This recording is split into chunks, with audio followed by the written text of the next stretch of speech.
A Globo paga ao SBT quando precisa usar imagens da Libertadores da América? Como funciona esse negócio de cessão de imagens entre emissoras? Essas e outras perguntas você confere a partir de agora na sexta edição do Alan Explica.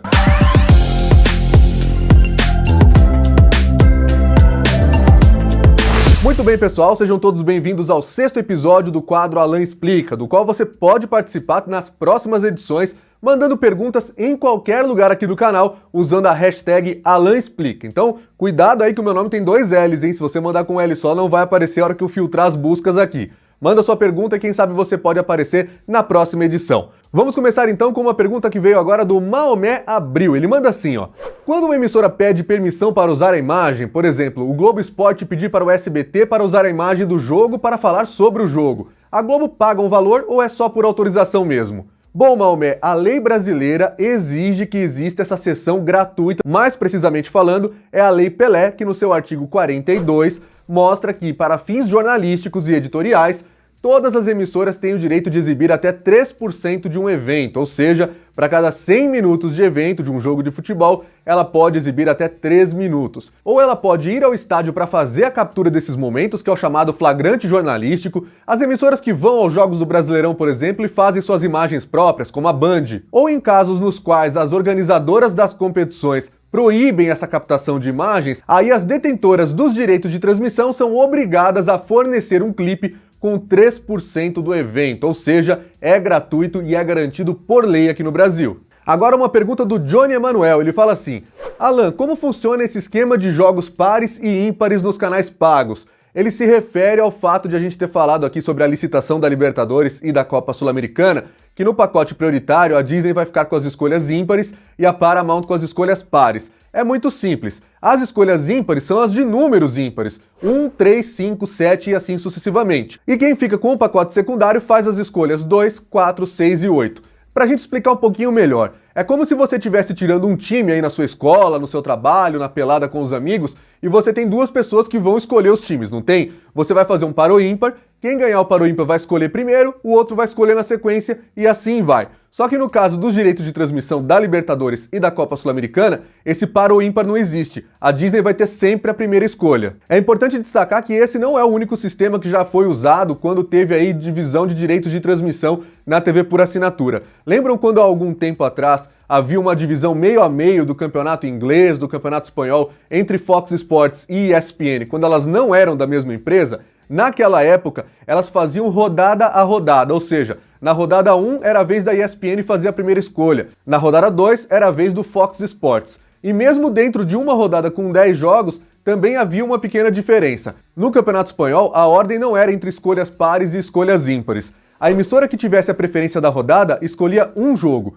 Quem não tinha preferência, na sequência, escolhia 2. E aí o canal que escolheu primeiro escolhia mais 2. Ou seja, se o Fox Sports fez a escolha 1, a ESPN fazia as escolhas 2 e 3. E aí o Fox Sports pegava 4 e 5. E aí eles iam alternando. 6 para um, 7 para outra, 8 para outra, 9 para outra e assim ia funcionando. O que faz muito sentido no caso do Campeonato Espanhol, porque rodada a rodada eles podiam brigar pelo Barcelona, por exemplo, que naquela época dava mais audiência porque tinha Messi, tinha Neymar, e aí se um canal ficasse com o Barcelona, o outro ia poder escolher 2 jogos, que seriam o Real Madrid e o Atlético de Madrid para dar uma compensada. E agora mais uma pergunta relacionada à licitação de Libertadores e Copa Sul-Americana, que foi enviada pelo Ayrton Matheus. Em relação às 3 partidas exclusivas da Disney na Libertadores em 2023, a Globo poderia fazer uma conversa com a Disney para que ela possa escolher os jogos mais atrativos na competição pela TV aberta? Olha, poder conversar pode, mas por que a Disney aceitaria isso, não é verdade? Primeiro que ela não pode sublicenciar nada, então qualquer acordo que envolvesse dinheiro ou troca de direitos esportivos não seria válido de acordo com as regras da Conmebol. Por que a Disney abriria mão de fazer as 3 primeiras escolhas da fase de grupos? Eu expliquei essa semana aqui no canal como funciona, né? A Disney vai pegar a tabela depois do sorteio da fase de grupos, vai olhar entre todos os jogos 3 que ela quer transmitir com exclusividade, ou seja, que a Globo não vai poder encostar. Depois que a Disney fizer essas 3 escolhas, que não precisam ser da mesma rodada, a Disney pode pegar um jogo da primeira, um da terceira, um da sexta e assim vai. Aí sim, com os jogos restantes, a Globo vai escolher as suas 12 transmissões em TV aberta. Por que a Disney faria um acordo com a Globo? Não tem sentido. Se ela paga aí, como disse o Flávio Rico, mais de 100 milhões de dólares pelos direitos da Libertadores e da Copa Sul-Americana, porque ela abriria mão de ter os melhores jogos exclusivos para a Globo, que paga, também segundo Flávio Rico, cerca de 20 milhões de dólares só por TV aberta da Libertadores. E agora uma pergunta do Renan197, tá sempre comentando aqui no nosso canal também. Como funcionam as cotas de patrocínio em transmissões cujas competições têm seus patrocinadores próprios, como Libertadores, Champions League e Fórmula 1?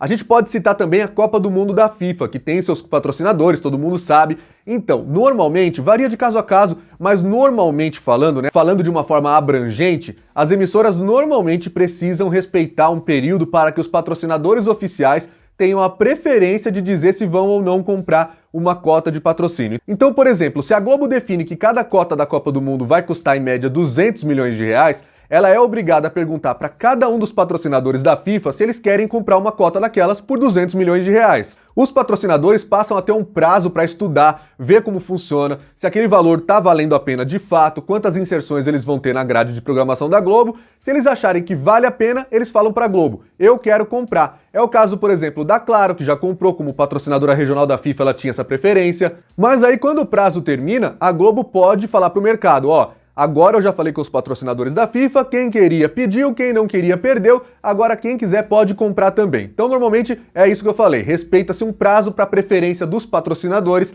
e depois as outras marcas podem comprar. Ó, mandem mais perguntas aí para as próximas edições, hein? É só mandar com a hashtag AlanExplica em qualquer vídeo aqui do canal, pode mandar nesses comentários aqui também, beleza? Se inscreve no canal, manda o vídeo para os amigos, deixa o seu like. Esse é o blog do Alan Simon, é você dentro da mídia esportiva.